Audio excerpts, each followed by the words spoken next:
अंगद जी को एक हाथ से उठा दे, ऐसे वीर रावण की सभा में बैठे थे, एक हाथ से ऐसे उठा दे अंगद जी को, लेकिन राम प्रताप सुमेर पन रूपा, भगवान के बल का स्मरण करके अंगद ने ताल मारी और कहा तुम्हारी सभा में कोई वीर हो तो मेरा पैर उठा दे, राम जी वापस चले जाएंगे, सिया जी को हार जाएंगे। तो 10-10 हजार वीर एक साथ लगे, लेकिन अंगद का पैर नहीं हिला सके। फिर बोल रहे हैं अगर भयानक से भयानक विपत्ति को ऐसे न नष्ट कर दे तो बता देना। कृष्णाय वासुदेवाय हरे परमात्मने प्रणतः क्लेश नाशाय गोविंदाय नमो। इसका जप करो और जब तक तुम्हारा काम पूरा ना हो जाए ब्रह्मचर्य से रहो, झूठ मत बोलना, मदिरा मत पीना, मांस मत खाना, और ना काम हो जाए तो मैं बताना कि मुख से दुर्गंध और शरीर से दुर्गंध आने लगती है जो अपनी इस ब्रह्मचर्य शक्ति का नाश करता है, दुर्गंध युक्त शरीर हो जाता है।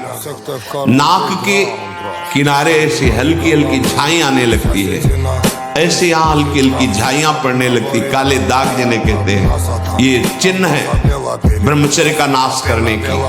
आवाज में कोमलता नष्ट हो जाती है, रुक्षता आ जाती है, स्वभाव में अप्रिय स्वभाव बन जाता है, कोई भी तुम्हारे पास बैठना नहीं चाहेगा, वही बैठेगा जो तुम्हारे लक्षणों से युक्त होगा। अमेरिका में रह रहा है और 28 और 32-35 के बीच के दोनों हैं, और कसम खा के वृंदावन में गए कि आजीवन दोनों ब्रह्मचर्य रहेंगे। और उनका बच्चा होश में वृंदावन, बोले महाराज वचन देते हैं जीवन में कभी गलती नहीं। अब बोलो सुंदरी पत्नी है, सुंदर शरीर है, खूब रुपए कमा रहे, ब्रह्मचर्य प्रणाम है। साधक होकर के भी गंदे आचरणों की वृत्ति बनी रहती, वो गृहस्थी होकर के भी संत की तरह रह रहे, प्रणाम है ऐसे सदगृहस्थ। आप पहचाना हमको, आप वही हैं जिनको कल हमने रोका था कि आप, तो बोले मुझे जानते हो, तो हम कहा आपको तो नहीं जानते लेकिन आप हमें नहीं जानते होंगे। भगवत आवेश में हो गए एकदम, हम कहा आप हमें नहीं जानते होंगे। तो उसने पहले चाकू निकाली और रखा, बोले इसको जानते हो, कहाँ जानते, फिर पिस्तौल निकाली ऐसे रखा, बोले इसको जानते हो, हम कहा हमारे पास कमंडल रखा था, ऐसे खोला और गंगा जल, हम कहा इसको जानते हो।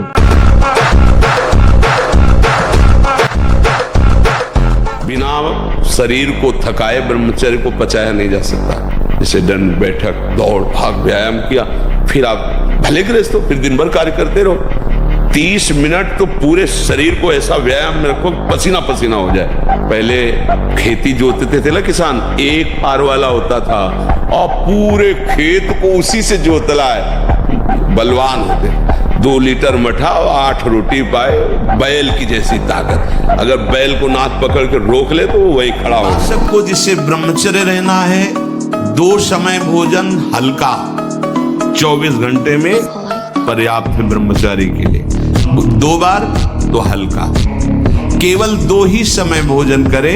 पहला भोजन का समय 10 बजे से लेकर 1 बजे के बीच में, दूसरा संध्या होने के बाद 8 बजे तक, इसके बाद नहीं। अभी आप 1 साल ब्रह्मचर्य रहिए, आप फिर देखिए आपके विचार कैसे होते हैं, आपके शरीर में कैसी ऊर्जा होती है, आपका प्रतिज्ञा, आपके वचन, आपकी चेष्टा, आपकी क्रियाएं कितनी मतलब पवित्र और साफ स्वच्छ एकाग्र। कि तो किसी किसी के भाग्य में लिखा होता, कुछ नहीं, तुम जो चाहो अपना भाग्य बदल सकते हो, ये मनुष्य शरीर जो चाहो कर सकते हो, भगवान को जब प्राप्त कर सकते हो तो क्या नहीं बन सकते हो। ब्रह्मचर्य ऐसा कैसे हो सकता है? बल है ना, अध्यात्म बल, शारीरिक बल की बात नहीं कहते, ऐसा कैसे हो सकता है? यदि एक बार ऐसा हुआ तो 1000 बार मैं प्रयास करूंगा और इस पर विजय। वो मतलब जिद्दी स्वभाव, एक निष्ठा उसी से आती है, उसी से। ये जो संत महात्मा बड़े बड़े कष्टों को रौंद करके वो मेन पावर, जैसे इमली की है, कच्चे आम की चटनी है, और मांस, ये जो लोग कहते हैं कि मांस ताकतवर होता है, तुम्हारी चर्बी बढ़ा देगा, ताकत नहीं। ताकत कहते हैं संकल्प शक्ति को, ताकत शरीर शक्ति प्रधानता नहीं होती। संकल्प शक्ति का एक महात्मा पूरे समुद्र को अंजुली में पी गया। देखो संकल्प शक्ति, शरीर की शक्ति एक सीमित शक्ति है, संकल्प शक्ति एक महान शक्ति है। अधिक पुष्ट ब्रह्मचर्य होगा तो ये श्वेत कीट बलवान होते हैं, इतने बलवान हो जाते हैं कि विष को भी पचा जाएगा, इतनी क्षमता ब्रह्मचर्य में है। विष को पचा डाले, भोजन की क्या बात। परंतु जो अपनी शक्ति को छीण करते रहते हैं तो इतना दुर्बल हो जाता है कि पानी पचना मुश्किल हो जाता है। हैजा, प्लेग, मलेरिया, थोड़ी थोड़ी दिनों में सर दर्द, बुखार, और वो मानो मरा हुआ व्यक्ति है। आप पहले ऐसे व्यक्ति का संग छोड़ें जो हस्तमैथुन कराने के लिए उत्साहित करे या जो गंदे आचरण में, चाहे वो स्त्री साधक हो या पुरुष साधक, दोनों सावधान। ये रोग एक में ही नहीं होता, ये रोग दोनों शरीरधारियों में होता है। कामोत्तेजना दोनों को आती है। गंदे संग के कारण दोनों साधक गंदी आचरण कर बैठते हो, दोनों इस रोग से पीड़ित होते। पुरुष तो इस रोग को प्रकट कर देता है, माताएं बहनें इस रोग को प्रकाशित नहीं कर पाती, लेकिन पीड़ित होती है इस रोग से। यदि सावधान उपासक न चले तो चाहे स्त्री शरीर हो चाहे पुरुष शरीर, उसको कष्ट होता है। पॉइंट की बात है, ध्यान दीजिए। जो जितना अधिक नाम जप करेगा उसे उतनी अधिक भागवतिक शक्ति प्राप्त होगी। जितनी अधिक भागवतिक शक्ति प्राप्त होगी उतने अधिक निर्विकार होते जाओगे। सब कहते हैं हमें ये विकार ये विकार, ये भिगियाने की जरूरत नहीं है, ताकतवर बनने की जरूरत है। ताकत है भगवान नाम जप। शरीर के रक्त के साथ है, उसी से आपकी हड्डियां मजबूत होती हैं, उसी से आपका शरीर बलिष्ठ होता है, उसी से आपके मन को पवित्र विचारों में चलने की सामर्थ्य मिलती है। ये जो कहते हैं ना कि हम नहीं चल पा रहे हैं, हम भजन नहीं कर पा रहे हैं, आप कमी को पहचानिए। शरीर के भीतर जो मनोवाह नाम की एक नाड़ी है, ये मंथन कार्य करती है। जे ही आप कामासक्त हुए चिंतन किए तो पूरे शरीर से, जैसे दही के मंथन से वो घृत निकाल ले, वैसे ये मनोवाह नाड़ी काम करती है। की अवस्था है इस समय तो बिजली जैसा पावर शरीर में। 18-20 की अवस्था मतलब समझते हो, उद्दंडता की मूर्ति, मतलब हर समय एक शरीर में दिव्य तेज, दिव्य कांति, दिव्य उत्साह। अब आजकल के 15-18 वर्ष के ऐसे बच्चे कि अगर 4 सीढ़ी चढ़ के आए तो गांठों में ऐसे आदत। अब ऐसी अवस्था में तो 5 बार 8-9 खंड की अगर बिल्डिंग हो तो उतर चढ़ के जाए फिर भी ऐसी दशा न हो, क्योंकि ब्रह्मचारी अवस्था होती है। थोड़ा भी प्रभु का रस मिल जाए तो समीप सुंदरी से सुंदरी शरीरधारी स्त्री हो, आपका मन नहीं चलेगा, क्योंकि मन जो भोगता है वो तो प्रभु के चरणों में लग गया। अब कैसे फिसले? तो इसलिए चाहे गृहस्थ हो चाहे विरक्त हो, चिंतन, खान पान, संग, दृश्य, इन सबको संभाला जाए तो सम्यक रूप से ब्रह्मचर्य रहा जा सकता है। जी, जब हमें गुस्सा आता है, ईर्ष्या होती है या मन दुखी होता है तो सबसे पहले मन में नकारात्मक विचार क्यों? नहीं, हमें पहले बताओ गुस्सा क्यों आता है?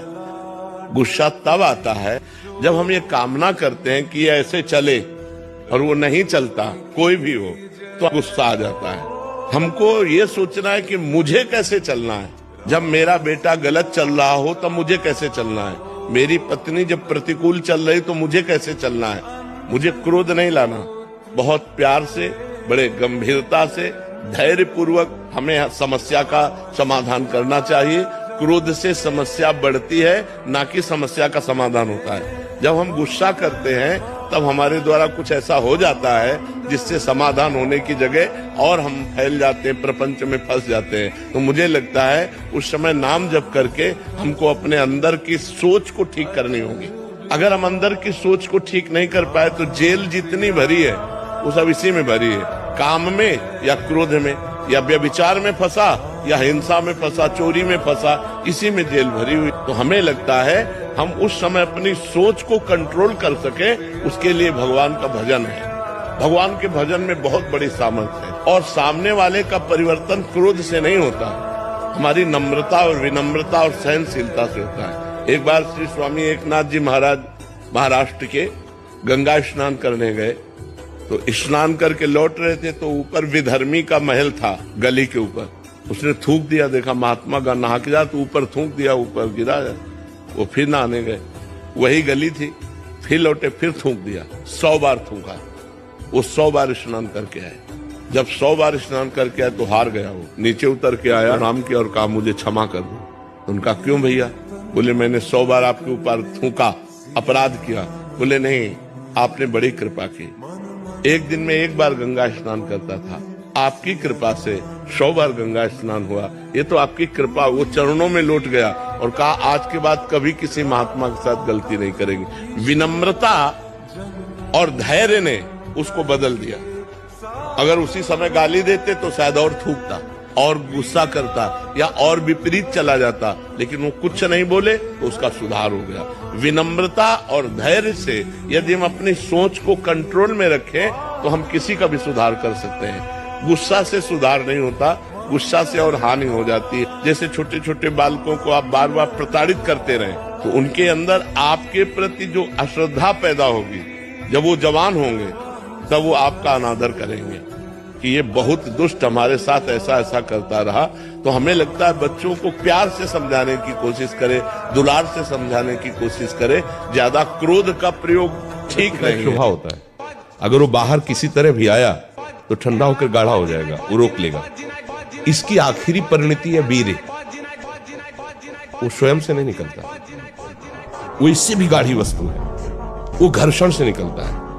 अगर आप उसको गर्म न करें चिंतन के द्वारा, क्रिया के द्वारा, तो नहीं निकलता। और एक बात हमारी याद रखो, तुम भगवान के हो, अब तुम्हारे जीवन में वही होगा जो तुम्हारा मंगल होगा।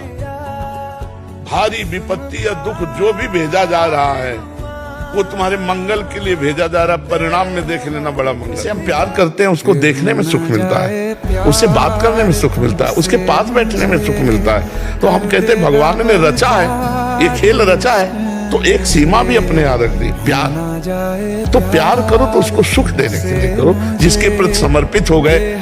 बहुत हृदय लुजा है सबका। जिंदगी से लड़ना सीखो, हारना नहीं। सच्ची मानो ये मनुष्य जन्म है, हम अविनाशी हैं, परमात्मा के अंश। दहाड़ना सीखो, हर कष्ट को गले लगाना सीखो, हर संघर्ष को रौंदना सीखो। अरे बिल्ली कुत्ते की तरह रो करके मर जाना ये मनुष्य जन्म नहीं। ब्रह्मचर्य धारण करने वाले कोई बादाम, हलवा और घी की जरूरत ही नहीं भाई, बिल्कुल सच्ची मानिए। जैसे तप्त भूमि में पैर कैसे पड़ता है, ऐसी बिजली रहती है ब्रह्मचारी के शरीर। बिजली नींद पर काबू पाने के लिए, शरीर पर शासन करने के लिए, मन पर शासन करने के लिए, दिव्य आनंद का अनुभव करने के लिए ब्रह्मचर्य नींव है, नींव।